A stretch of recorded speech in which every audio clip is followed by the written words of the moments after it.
dirt road off a 2-lane past a shot-up county sign. Squeaking of a backyard screen door letting you know that it's The Putnam Personalities podcast exists to highlight the good, the positive, and the inspirational in our community. This episode is not an endorsement of any political or religious ideology. This podcast is a simple interview to get to know our friends, neighbors, leaders, and colleagues on a more personal level.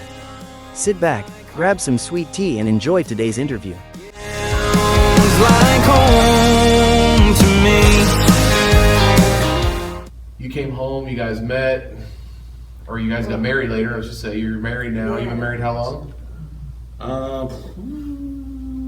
4 years? This is not good. Normally the ladies like days, I'm so bad months, with that. weeks. We Well, the thing is, married like, in, I got out, and then we talked for the longest I time. mean, we were friends all through. Yeah. Because we went to high school together, we were friends, And we were really close friends all the way up until, like, one day I just texted her, I was like, you want to marry? I mean, that's about that. And she was like, yeah. So then, like, we, like, made plans and This is arrangements. over the for phone? marriage. Yeah, over the Did you never had like a down on the knee moment? No, Oh, we no, did. he No, did- we he did did do actually that. propose. I He did. Like, did. we did actually go through the But full we thing, were- but like the idea of like, But we were, I don't know, it was weird, like being like mid to late 20s, like, oh, like, he's my boyfriend. We were everyone just, always like, joked that we were secretly dating because when they would ask us, we were like, we're not dating. not dating, yeah. Because I mean, would we go to the movies together? Would we like go hang out or go to dinner together all the time? Yeah. Literally most days. Will we go to the gym together? Yeah. Yeah. But like, were we dating? No. Like, and that was generally how that was what- conversation went. That's how we did things, yeah. Yeah. It. Have I mean, any we children? were both living. We have one, and then she's due next month. Yeah. Okay. That was an obvious, but you never asked that question because sometimes the obvious is not obvious. Yeah. Yeah. So you do have one. How old? You have a little one? He is. He's 19 months now. Awesome. Very good. Yeah, I we're didn't. not great with dates. Yeah. That's all right. I didn't even know y'all. I didn't know you had children. I didn't. Yeah. Yeah. Like I said, I don't really know much. I see you in the hallway and I say hi and I smile. That's the most of our. Yes. You We're know, coming up on 5 years. I know, we're going to 5 years. That's yeah. what it is, yeah. I just have to do the math. 5 years. Yeah, That's 5 years. good. I had to figure out when COVID was, because we got married in 2019, right before COVID, And we were actually, we did like a little mini weekend honeymoon in New York. in February of February of 2020. Like, as they were saying, like, they think COVID's like coming over, and then And they it was like a canceled Chinese New They Year. canceled Chinese New Year, and it was like a week after that they were like, "Oh, someone came back from China in New York and is spreading COVID," and we're like, "We were just there." Yeah, so. That's that crazy. was- So yeah, What do you teach? I teach 7th grade civics. Nice. And you teach? I teach DIT, Digital Information Technology. It's like a intro level high school computer science class, basically. Okay.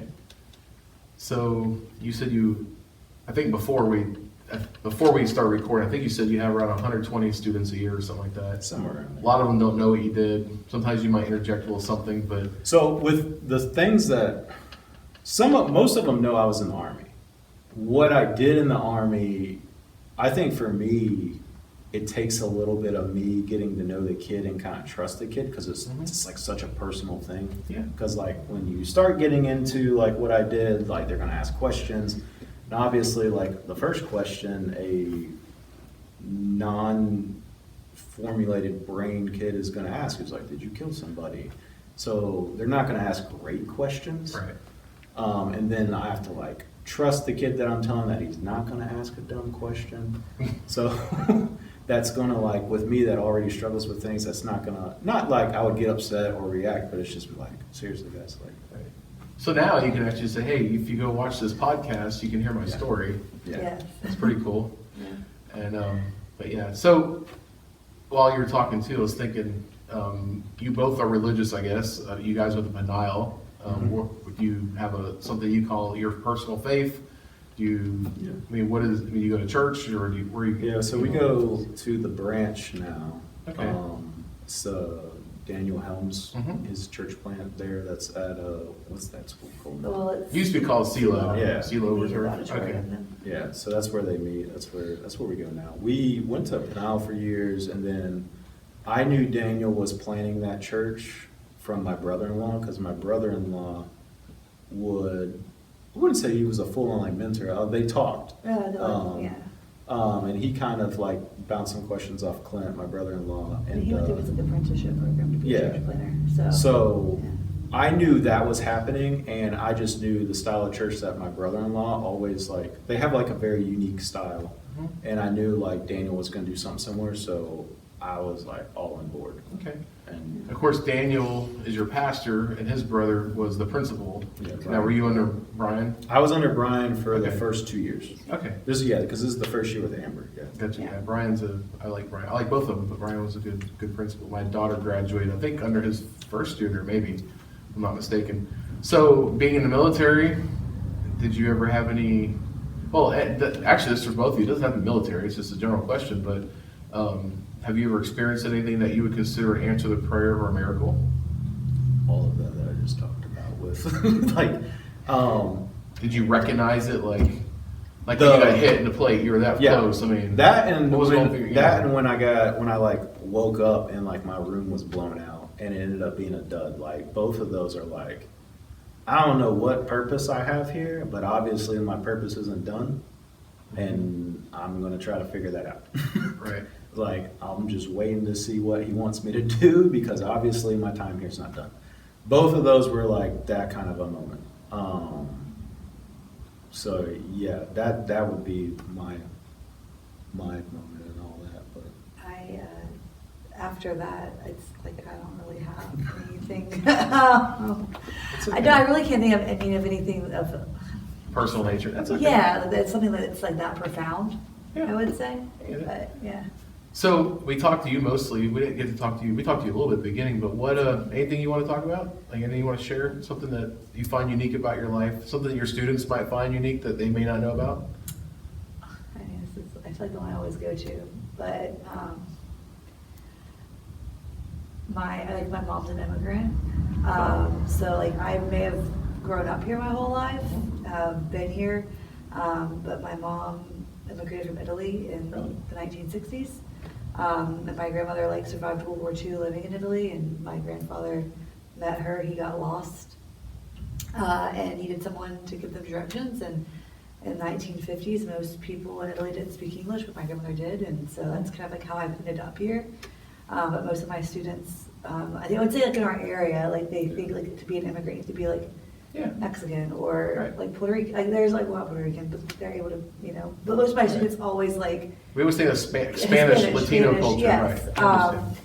And so, like especially in civics, like teaching citizenship, it's been like very eye-opening for my students to realize like I was the first one in my family born here, and a lot of them also fit that category, and they're like, "Oh, you're like us." And it's like, yes. And So we're not sometimes- political, we're not religious. We always ask some questions. So Yeah. this is not political, but Yeah. with the day and age we live in, and with everything that's going on, we hear about that in the politics and the news and media and stuff. Yeah. What are your students think about all this? Do they ever get brought up? Like, what are their thoughts on immigration? A lot of them have some understandings, especially if they are from immigrant families. The ones who have no immigrant experiences have I would say they have their parents' opinions right now, especially teaching 7th grade. Very few of them, I would say, have developed their own understanding of what that is, unless they themselves are in a position of either being from an immigrant family or having like close family that's immigrated. So it sounds like on both sides, they're taking things from their personal upbringing. Yes. In yes. fairness, I mean, they are. And especially at that age where there still is, I would say more of what they're getting is from social media, which is all algorithm based, which at the same time is like the same information. Right. it's whatever you've looked at It's previous. it's whatever you looked at previously. So they are only going to get that like one side Right. of things. Yeah. And then same Yeah. with their families. And then typically it's very similar. I have the computer in the auditorium at our church. I looked up something, somebody had mentioned something, I looked up one time, And then now every time I go into the church and turn on the computer every week, it's the same topic always pops up on the computer screen because it's like, you know, the algorithms and everything. And but the same thing with like TikTok. I mean, I've told people, like, you gotta realize, like, a lot of our youth of today, and I guess adults will be the same even, but what they're learning is from TikTok. And most of the time, unfortunately, it's a lot of uninformed people that just share their opinions. Yeah. And they have no expert, you know, I'm not expert in this either. This is just something I'm doing the podcast for fun.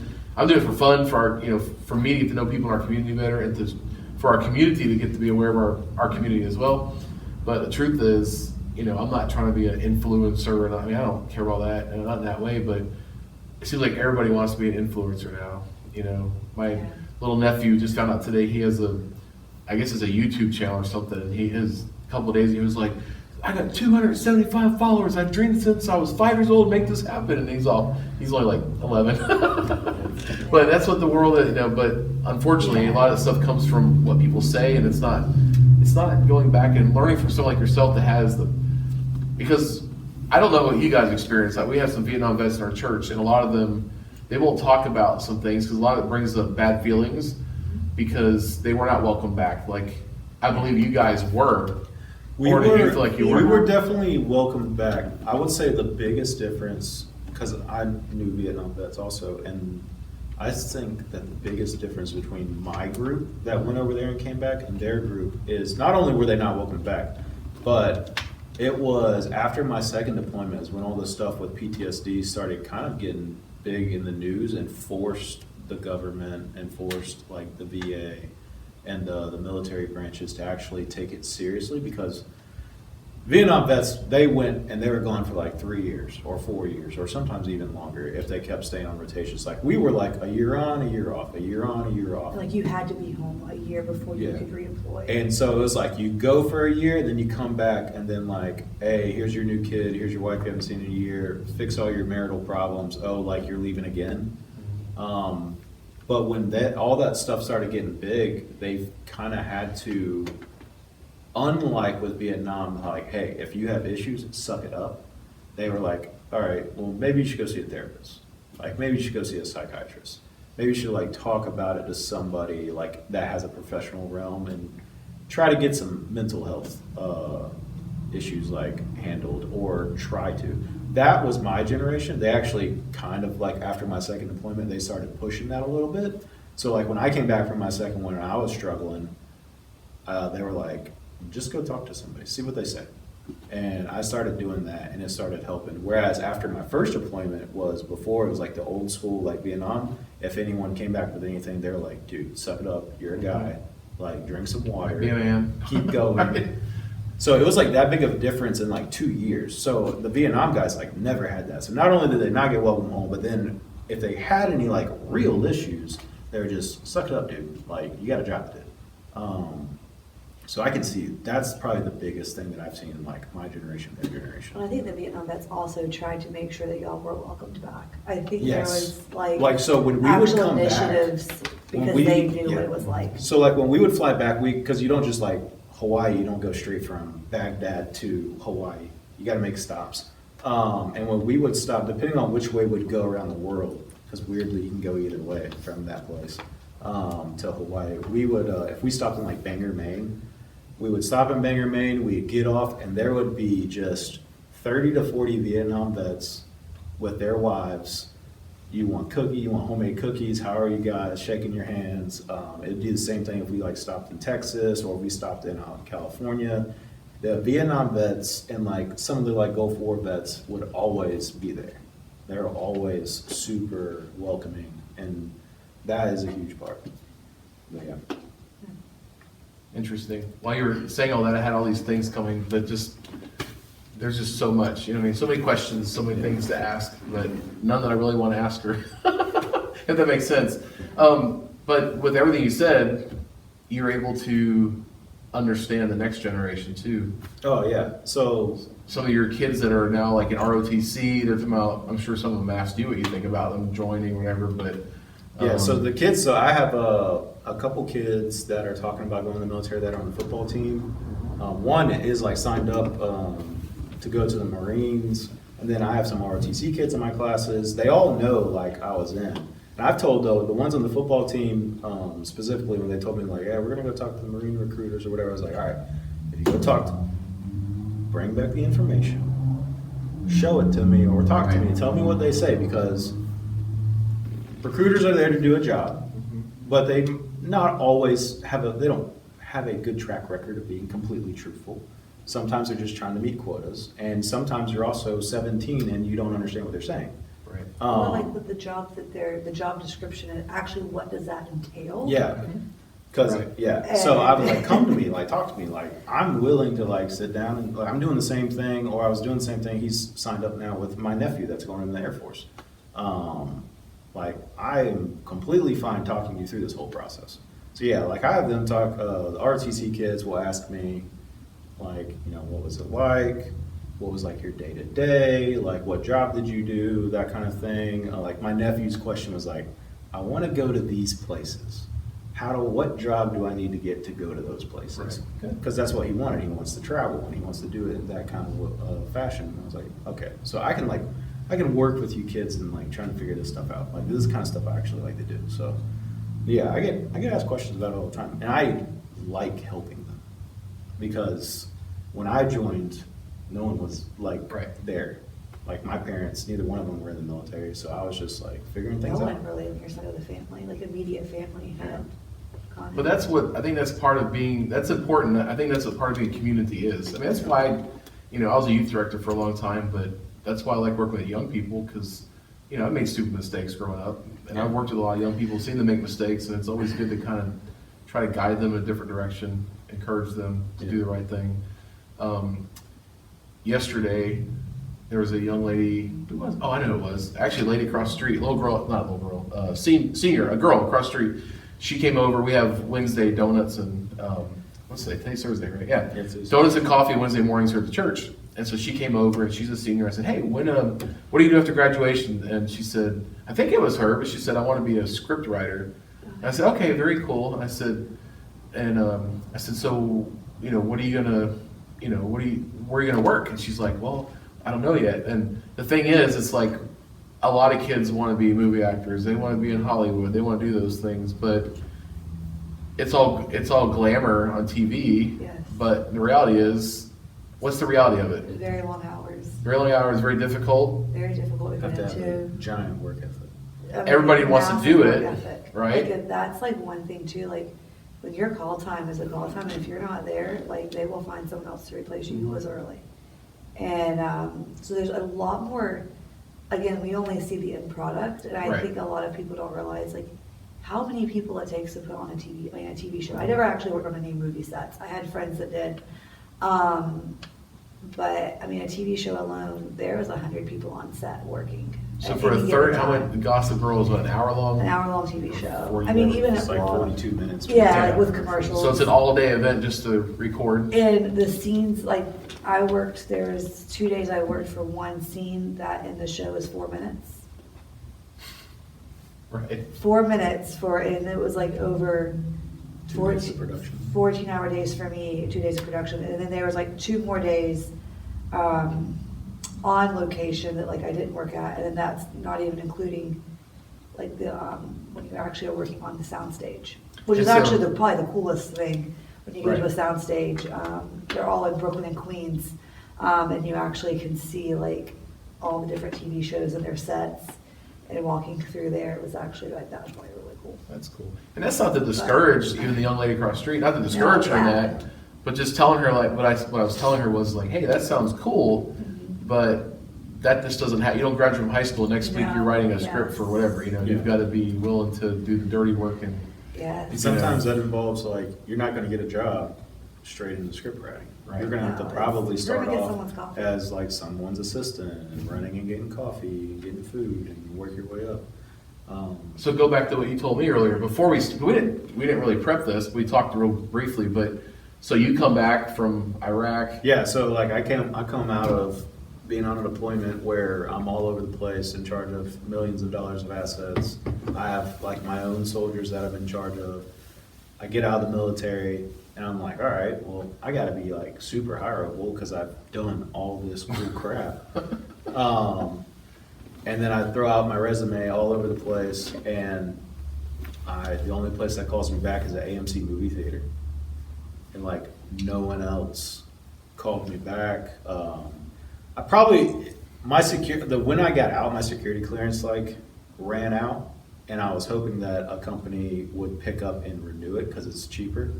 But like there's so many people getting out, and most of the people getting out were sergeant majors, captains, colonels, and they're the ones that are getting the jobs, like the entry-level intel jobs at the different organizations and companies and government positions, not the E5 that just got out, that's 23 at the time. So I had to suck it up and try to figure out what to do with my life as I punched tickets at a movie theater and get people popcorn. And then slowly had to figure out, like, okay, like, what am I gonna do? Am I gonna keep trying to do intel when I knew I didn't really want to do it, but it would pay the bills? Or do I just wanna like go back home and go to college? Because I was completely against going to college. Like the idea of going to college, I hated. And then I was like, all right, I gotta go. My brother-in-law was a big pusher of like, you gotta do something. Like, you gotta go to college, you gotta move forward, you gotta figure out what you wanna do. He's like, you don't even need to know what you wanna do now, just do something, and then you'll figure it out. I was like, okay. So like, I moved back home and I started going to St. John's, took a couple of classes. I originally came home and I was thinking, I was like, you know what, like doing something with like counseling, psychology, something along those lines, after being someone that has came back from deployments to work with like veterans would be kind of cool. And then I like took a couple of like psych classes and I was like, this is not for me. Do not want to do this. And then I ended up, I don't even remember how I got it, but I ended up messing around with like Photoshop and Illustrator a little bit, and I was like, this is kind of fun. And then I kind of got into it, and then I realized there was a graphic design degree. So that's how I ended up going to college. That's how I like figured all that out. But Very neat. So, yeah, that's a whole nother, it could be a whole podcast or it could be a whole series on that, but that kind of explains a little bit like why we see even in our society, there's a lot of homeless vets, I think. A lot of them come home. One of the things is if, you know, you give an application for a barista at Starbucks, Yeah. my thought is they're like, well, this guy's, you know, this guy's only gonna get paid this much an hour. He has all this, you know, this is really not something, because it's a like beginner job. overqualified. Yeah, you're overqualified. This is a beginner's job or whatever. So you're overqualified. Plus, you're not doing everyday stuff when you're in the military like that. I mean, not that you couldn't, obviously, but you don't have those I don't have skills any they're looking for. background yet. Right. So I mean, this is, like I said, a loaded question, but what would be helpful for vets coming back, like for our community, like helping them do they need to get acclimated back into regular society? Is that normal for them to do that? Or is it a You hard have time? to figure out, as a community, the first thing you gotta do is you gotta get them back acclimated to normal life. Because it's one of the first things, like, when we come back from deployments, I would almost throw a temper tantrum in Walmart because people would walk too slow. Like, because at the military, especially like when we're deployed, like we were walking at a fast pace, everything is like this. And if I go into Walmart and people are like just kind of walking around, looking around, don't really know what direction you want to go. And you're like, because in your mind, you're still thinking like, if they don't move faster, I'm going to get shot. Or if, I still get on kids about this all the time at school, they'll come into the doorway and they'll stop. And my whole upbringing in the military and on deployments, like that is the funnel of death. The doorway. Like, you don't stop at the doorway. Like, you go through that doorway as fast as you can. You make a decision. The first guy's never wrong. The next guy make them right. And I see kids do it all the time. Like, what are y'all doing? Like, y'all gotta move out the doorway here. So you gotta acclimate them to like normal life. Kind of almost like slow their brain down because their brain's working like this, and get them some kind of help, whether it's like mental help or like, hey, this is how like. I mean, you probably don't realize this is how real life works. Like, these are like the type of jobs that you're available for right now, and try to help them through that process. Because my expectations coming out were not realistic, but also no one was telling me what was realistic. They were just like, oh, you're getting out? Okay, go get these stamps and see you. I mean, I think this is probably exaggerated, maybe not even real, but it may be. You could answer that for me, but I heard somebody one time, they told somebody that was ex-military, hey, you need to go sweep the floor, and they did. They came back, and I was like, well, they swept the floor, but there's still like a big pile on the floor. And they're like, well, that's the way he follows directions really well, but he doesn't follow through with the next step. Like he did what he was told to do. You didn't tell him to go sweep it and sweep. And is that true or is that exaggerated? I don't know that's true for everybody. Because I think it all depends on what branch you go into and what job you did in, or what job you did in that branch. I think that there are some people that if you tell them to go sweep the floor, they will just sweep the floor. And I think there's some people, depending on what jobs and how, because everyone, like after basic, everyone thinks like basics, like this long period of time, that's when everything happens. Is really your specialized school, you're there longer. So for me, like the way I was treated in intel school is completely different than like an infantry kid was treated in infantry school. And the way like our daily lives were completely different. So I think that has a lot to do with it, because my intel school was all like critical thinking. Like you have to be able to critically think. So like if you told me to go sweep the floor, I'm gonna sweep the floor. And if I like see something's wrong over here, like, oh, well maybe it needs to be mopped. Let me go find a mop bucket. Whereas like maybe a kid that's just a mechanic and you tell him like, hey, I need my oil changed. He's only gonna change your oil. He's not gonna check like anything else in it. Right. So he might not actually get the dirt up. He might just sweep the floor. So there's like different training. I forget who I talked to about that, but that has to do with, again, the word ignorant is not a bad word. Yeah. A lot of people think, well, that person's ignorant, and they're trying to make fun of somebody. Well, sometimes you have to understand a person's background, where they're from. You know, Yeah. like even if you being a vet, there's a lot of things. You know, when you go to a restaurant, I can almost guess that you don't like to have your back toward the door. You like to see everything going around you. Am I right? Yeah. So those things like that, like if, you know, that's.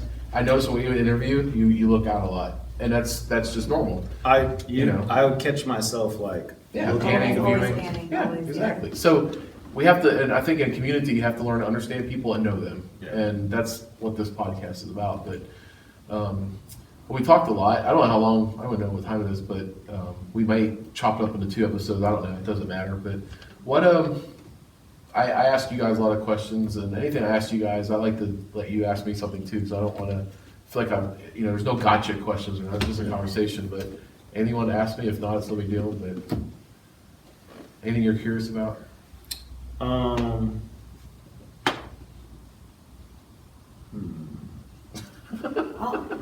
long have you been in Putnam? So I've been here 11 years. Okay. Yeah, we've been here 11 years, my wife and I. We have 4 daughters. And in fact, my daughter is getting married in 2 weeks. So we're flying out in the morning, or we're driving off in the morning, heading towards Las Vegas. And she's going to be getting married there. Not by Elvis, a real wedding.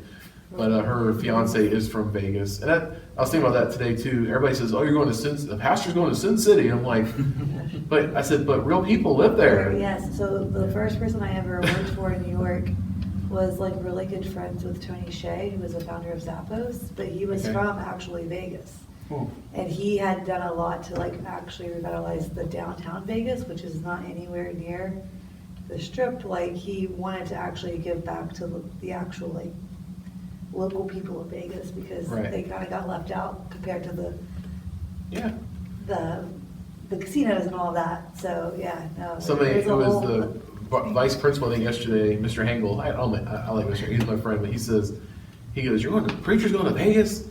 I'm like, yeah. I said, well, her fiance's from Vegas, and that's where his church is. He goes, and he was like, it almost stumped him for a minute. He's like, there's a church in Vegas? I'm like, yes, there's people in Vegas that they don't gamble, they don't, they go to church, there's real people in Vegas too. But you don't think about that, because you just think of, Sin City. So anyway, so very cool. I guess that could be a wrap. That's good. I think we had a good conversation. And I think your students, hopefully some students will chime in, or not chime in, tune in, whatever the word would be, but that they listen, learn a little bit more about you. And maybe your principal will listen and might even give you a raise or something. Like, whoa, we have royalty. No, I'm just kidding. Oh, I did have one last question though. Okay. So you were in the military. What was one of the first things you had to do when you joined the military? One of the first that you haven't done in a while. I'm thinking of the hair. Oh, that? Yeah. That or shave. Yeah, haircut or shave. So Funny enough, at Peniel, we had hair rules. Yeah, exactly. So we had to always keep it out of the eyes, had to be Uh-huh. trimmed up really nice. We couldn't even have facial hair if you could grow it. I mean, yeah. Same in our Like- same in our school growing up. Yeah, so Like- like all that like- stuff was like out, and then I sophomores joined the were- military, and obviously, Yeah. military haircut, clean shaven. So when I got out, I was like, It took you a long time. It took you a while though. I still cut my hair, but I like didn't shave. Shave, yeah. I stopped shaving. I just like trim it up every now and then. And then probably about a year or two after being out, I was like, I'm just gonna let it grow. Maybe 3. Now you said something about a Beckham cut earlier. Is that the Beckham cut? Oh, no, I I didn't think was so. big into Beckham. I was big into, Mhm. yeah, English soccer. The whole, yeah. That's what I was wondering. I was like, I wonder that's tried why he to- does his hair like that. I tried to convince my 7th grade teacher, let me arrange a paper on David Beckham, and I was quickly denied, so I still don't know if it's Diana and her aides work, so. But he, Yes. you know, he now wears the Manchester. Oh. He, you know. That was actually, I mean, we're both massive Manchester fans, Yeah. so that was. Like How does that I said, happen? my dad's grandfather, or not my dad's grandfather, my grandfather, my dad's dad, his family's from Manchester. Okay. Like my dad's dad, my grandfather, immigrated when he was a couple years old. They moved from England to Canada and then eventually like came down. So my family, my last name is Milo. It's pronounced Milo, but it's Milot. The T is silent. It's French, and I think now my grandpa was a D-Day survivor. I mentioned that earlier, but he was a go-between between the French, and so he would speak French to the American. He would go Okay. back and forth. He was a radio guy on Normandy, but I guess he. I thought we were from France, but now I learned, I think recently, that we're actually from Canada, which obviously would still came from French France, but Canadian, yeah. yeah. So I'm not sure how that. I want to do a DNA test, or not DNA, but or, Yeah. I guess Yeah, DNA we- test. We've done done the ancestry one. We've done all that. But yeah. I think if everybody did that, I think you would never hear about racism anymore if we did that. You would have a lot more understanding of people. I have a friend. In fact, I'll see her this week. I haven't seen her in 20 some years, but her name's Terry, and she's African American, and his name is Vince, and he's as white as can be. They did a DNA test, and he has more African American base in him than she does in herself. Yeah. And she was like, I'm Jamaican. And she's like, what? And yeah, it was crazy when they started going through everything. It was like, Well, because you either realize like someone in your family's been lying about Yeah. your ethnic makeup, or everything is pretty much spot on about Yeah. that. So. yeah, A lot so of I'll people end race came them from real the same quick. places. Yeah. Yeah. Well, I appreciate y'all. I think I've got to know more about you and appreciate you. I appreciate you anyway, but appreciate you a little more because of what you've done. And I want to say thank you for serving our country with honor. That's awesome. And say thank you to you as well. I do watch Law and Order, dun dun, but haven't watched it a lot lately. Too busy for that, but that's really cool to get to know that you've done some of that stuff. And I hope some of your students get to watch and find a little bit of this inspiring. So very cool. All right. Well, Mr. and Mrs. Goodwin, not Godwin. That's right, Goodwin. Good to have you all on, and we'll see you in the future. Yeah. All right. God bless. You too.